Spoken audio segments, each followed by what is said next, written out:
ഇരുപതാം നൂറ്റാണ്ടിൻ്റെ അവസാന ദശകത്തിൽ ഇന്ത്യൻ സാമ്പത്തിക വ്യവസ്ഥയെ അഴിച്ചുപണിത വൈദഗ്ധ്യം. The economist. The accidental prime minister Manmohan Singh. 1932 September 26 ഇപ്പോൾ പാകിസ്ഥാനിലുള്ള പഞ്ചാബിലെ ഗാഹ് എന്ന് പറയുന്ന ഗ്രാമത്തിലാണ് അദ്ദേഹം ജനിച്ചത്. അച്ഛൻ ഗുർമുഖ് സിംഗ്, അമ്മ അമൃത് കൗർ. ഇന്ത്യ പാക് വിഭജനത്തിന് ശേഷം കുടുംബം അമൃത്സറിലേക്ക് കുടിയേറി. മൻമോഹൻ സിംഗിനെ കുറിച്ചുള്ള സിനിമയാണ് 2019 വിജയ് ഗുട്ടെ സംവിധാനം ചെയ്ത് പുറത്തിറക്കിയ ഹിന്ദി ചിത്രമായ ദ ആക്സിഡൻ്റൽ പ്രൈം മിനിസ്റ്റർ എന്നുള്ളത്. ഇതിൽ സിംഗായി വേഷമിട്ടിരിക്കുന്നത് അനുപം ഖേറാണ്. ഈ cinema the accidental prime minister the making and unmaking of Manmohan Singh എന്ന സഞ്ജയ ബാരുവിൻ്റെ പുസ്തകത്തെ അടിസ്ഥാനമാക്കിയാണ് എടുത്തിരിക്കുന്നത്.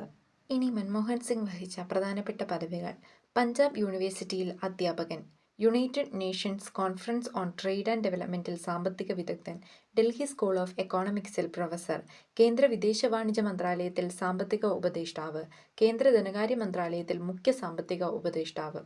കേന്ദ്ര ധനകാര്യ മന്ത്രാലയം സെക്രട്ടറി ആയിരുന്നു 1976-80 കാലഘട്ടങ്ങളിൽ. ശേഷം കേന്ദ്ര ആസൂത്രണ കമ്മീഷനിൽ മെമ്പർ സെക്രട്ടറിയായി പ്രവർത്തിച്ചു. RBI ഗവർണറായി 82-85 കാലഘട്ടങ്ങളിൽ പ്രവർത്തിച്ചു. പ്ലാനിംഗ് കമ്മീഷൻ ഉപാധ്യക്ഷനായിരുന്നു 85-87കളിൽ. ജനീവയിലെ സൗത്ത് കമ്മീഷൻ സെക്രട്ടറി ജനറലായിരുന്നു 87-90കളിൽ. പ്രധാനമന്ത്രിയുടെ സാമ്പത്തിക ഉപദേഷ്ടാവായിരുന്നു 90-91 കാലഘട്ടങ്ങളിൽ. UGC ചെയർമാനായി 1991 പ്രവർത്തിച്ചു. അതുപോലെ തന്നെ അദ്ദേഹം 1991-2019 കാലയളവിൽ ആസാമിൽ നിന്നുള്ള രാജ്യസഭാംഗമായിരുന്നു. 2019 മുതൽ രാജസ്ഥാനിൽ നിന്നും രാജ്യസഭാംഗമായിരുന്നു. കേന്ദ്ര ധനകാര്യമന്ത്രിയായി 1991-96 കാലഘട്ടങ്ങളിൽ അദ്ദേഹം പ്രവർത്തിച്ചു. അദ്ദേഹം 1998-2004 കാലയളവുകളിൽ രാജ്യസഭയിലെ പ്രതിപക്ഷ നേതാവായിരുന്നു. 2004-2014 കാലയളവുകളിൽ ഇന്ത്യയുടെ 14ാമത്തെ പ്രധാനമന്ത്രിയായിരുന്നു. റിസർവ് ബാങ്ക് ഗവർണറും കേന്ദ്ര ധനമന്ത്രിയുമായ ഏക പ്രധാനമന്ത്രിയാണ് അദ്ദേഹം. നെഹ്റുവിന് ശേഷം ഇന്ത്യയിൽ 5 വർഷം കാലാവധി പൂർത്തിയാക്കി അധികാരത്തിൽ തിരിച്ചെത്തിയ ആദ്യത്തെ പ്രധാനമന്ത്രി. അതുപോലെ കോൺഗ്രസ്, നെഹ്റു, ഗാന്ധി കുടുംബത്തിൽ പുറത്തുനിന്നും തുടർച്ചയായി രണ്ടാമതൊരിക്കൽ കൂടി അധികാരത്തിലെത്തിയ ആദ്യത്തെ പ്രധാനമന്ത്രിയും അദ്ദേഹമാണ്. ലോക്സഭാംഗമാകാത്ത പ്രധാനമന്ത്രി എന്ന ഒരു വിശേഷണവും അദ്ദേഹത്തിനുണ്ട്.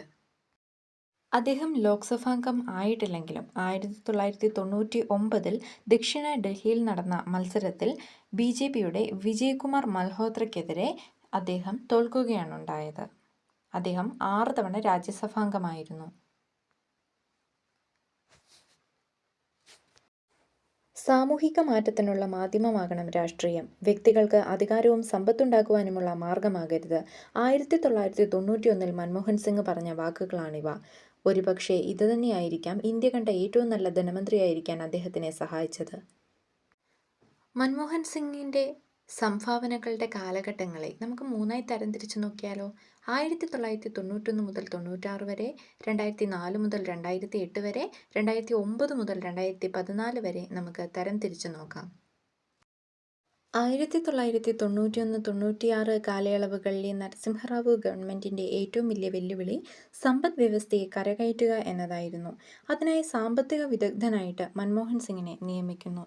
അദ്ദേഹം പുത്തൻ സാമ്പത്തിക നയങ്ങൾക്ക് തുടക്കം കുറിക്കുകയും ഇന്ത്യയെ സോഷ്യലിസ്റ്റ് പാതയിൽ നിന്നും സാമ്പത്തിക ഉദാരവൽക്കരണങ്ങളിലേക്ക് നയിക്കുകയും ചെയ്തു. സ്വകാര്യവൽക്കരണം കൂട്ടുകയും വിദേശ നിക്ഷേപം പ്രോത്സാഹിപ്പിക്കുകയും ചെയ്തു. രൂപയുടെ സ്വതന്ത്ര വിനിമയം അനുവദിച്ച നയമാറ്റങ്ങൾ കൊണ്ടുവന്നു. നവ ലിബറൽ പരിഷ്കാരങ്ങൾക്ക് മനുഷ്യമുഖം ഉണ്ടാക്കണമെന്ന് വാദിച്ച വ്യക്തിയാണ് മൻമോഹൻ സിംഗ്. IMFൽ നിന്നും വൻ തുക അദ്ദേഹം വായ്പ എടുക്കുകയുണ്ടായി. ധനകമ്മി കുറയ്ക്കുകയും GDP ഉയർന്നതും എല്ലാം അദ്ദേഹത്തിൻ്റെ നേട്ടങ്ങളായിട്ട് പരിഗണിക്കാം. 2004-2008 കാലയളവുകളിൽ മൻമോഹൻ സിംഗ് ഇന്ത്യയുടെ പ്രധാനമന്ത്രിയായിരുന്നു. അടിസ്ഥാന ജനവിഭാഗങ്ങളെ ശാക്തീകരിച്ച തൊഴിലുറപ്പ് നിയമം കൊണ്ടുവന്നു. വിദ്യാഭ്യാസ അവകാശ നിയമം നിലവിൽ വന്നു. 2008 ലോകത്തെ ബാധിച്ച സാമ്പത്തിക പ്രതിസന്ധി ഇന്ത്യയെ ബാധിച്ചില്ല. 2008 US-മായി ഉണ്ടാക്കിയ ആണവ കരാർ ഇന്ത്യയുടെ വിദേശ നയത്തെ സ്വാധീനിച്ച ഒരു ഘടകമാണ്. 2009-2014 കാലഘട്ടം അദ്ദേഹത്തിന്റെ പ്രധാനമന്ത്രി പദത്തിലെ രണ്ടാം ഊഴമായിരുന്നു. 2G സ്പെക്ട്രം ലേലവും അഴിമതി ആരോപണങ്ങളും എല്ലാം നേരിട്ട ഈ കാലഘട്ടം അദ്ദേഹത്തിന് വൻ തിരിച്ചടികളുടെ കാലഘട്ടമായിരുന്നു. അദ്ദേഹം 7 പ്രധാനമന്ത്രിമാരുടെ കൂടെ സേവനമനുഷ്ഠിച്ച വ്യക്തിയാണ്. 1971-ൽ ഇന്ദിരാഗാന്ധിയോടൊപ്പം തുടങ്ങി മൊറാർജി, ചൗധരി ചരൺ സിംഗ്, രാജീവ് ഗാന്ധി, VP സിംഗ്, ചന്ദ്രശേഖർ, PV നരസിംഹറാവു വരെ അത് എത്തിനിൽക്കുന്നു. മൻമോഹൻ സിംഗ് നേടിയ പ്രധാനപ്പെട്ട ബഹുമതികൾ: മികച്ച വിദ്യാർത്ഥിക്കുള്ള കേംബ്രിഡ്ജ് യൂണിവേഴ്സിറ്റി ആദം സ്മിത്ത് പുരസ്കാരം 1956-ൽ നേടി. 1987-ൽ പത്മവിഭൂഷൺ നേടി. ഇന്ത്യൻ ശാസ്ത്ര കോൺഗ്രസിന്റെ ജവഹർലാൽ നെഹ്റു ജന്മശതാബ്ദി പുരസ്കാരം 1995-ൽ നേടി. 1994-ൽ financial minister of the year, 1994-ൽ തന്നെ distinguished fellow of London school of economics എന്നിവ നേടി. 1997-ൽ Lokmanya Tilak award, JKS Hegde award, Nikkei Asia prize for regional growth, 1999-ൽ fellow of national academy of agricultural science award, 2000-ൽ അണ്ണാ സാഹിബ് ചിരുമലൈ അവാർഡ്, 2002-ൽ ഔട്ട്സ്റ്റാൻഡിംഗ് പാർലമെന്റേറിയൻ അവാർഡ്, 2005-ൽ Time മാഗസിന്റെ ലോകത്തിലെ സ്വാധീനശക്തിയുള്ള 100-ൽ ഒരാൾ എന്നിങ്ങനെയുള്ള ബഹുമതി മൻമോഹൻ സിംഗിന് സ്വന്തമായിരുന്നു.